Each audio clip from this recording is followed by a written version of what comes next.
My MySpace profile had a flowery background and a Jack Johnson song that played whenever someone opened my page, and it featured photos of my family and friends from Washington. With the exception of the occasional bogus profile for a marketing ploy, I rarely got friend requests from people I didn't know.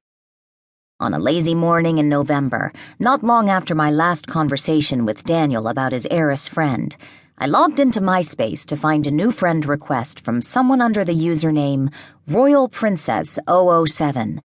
The profile was set as private. The user picture looked like an ad from a magazine. I recognized a familiar face.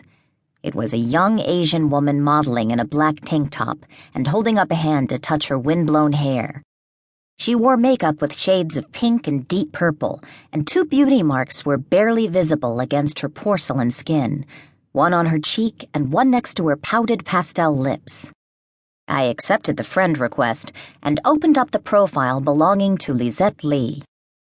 She'd chosen a hardcore rap song to be the soundtrack of her page, much in contrast to the slow strum of beach music on mine. Where I had photos of my family and friends on my profile, she had glittery clip art of diamonds and cars that had been animated to sparkle in motion on the computer screen. There were modeling stills of Lisette all over her site, and her online photo albums showed pictures of her in what looked like various modeling campaigns. No photos of friends or family. No photos of anyone, actually, except for Lisette. I returned to her main page and noticed one clip art icon that seemed to stand out among the others: a bejeweled pink handgun. This struck me as more than a little different, but then again, most things I'd heard about this heiress were quite a distance from anything I'd considered normal. She seemed to be an outlier in all regards. I looked through the comments that had been posted on her wall, more like love letters from fans rather than notes from friends. Many of the comments addressed Lisette as princess and darling. They all seemed to hero worship her. I wondered why Lisette would seek out a new friendship with an outsider who knew nothing about her when she already had a pool of sycophants at her disposal. Just as in the first photo Daniel showed me of her on his cell phone, Lisette was stoic and unsmiling in every one of her pictures on MySpace. Seeing her profile here only added to my initial concern about her, but I still didn't have any close girlfriends in Los Angeles yet, and I had to admit that Lisette Lee was a fascinating creature. A few hours later, Lisette sent me a message on MySpace to introduce herself. I opened the message in a hurry, eager to see what the princess had to say. Her message read, "Meili, I understand that we have a few things in common.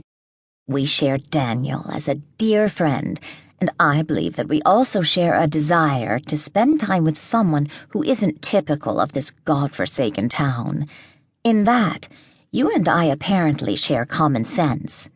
I've grown up in Beverly Hills, but I've been lucky to do my fair share of jet-setting around the world with my family. I'm sure that Daniel has already told you a little about me. You'll get to know me and find out for yourself that I'm not what you might think. People misjudge me simply because I'm an heiress. Unfortunately, my former schoolmate Paris Hilton has given heiresses a bad name. We are not all like that. I don't only like to hang out with other rich people, and I care about more than just money. I'm tired of being around people who think that way. From what Daniel has told me, you sound like a true breath of fresh air. I can't wait to finally meet you. XOLL." I reread her message. I hadn't expected Lisette to be so charming and nice to me. I felt a little guilty for assuming that she would be a total snob. I was just another person judging her.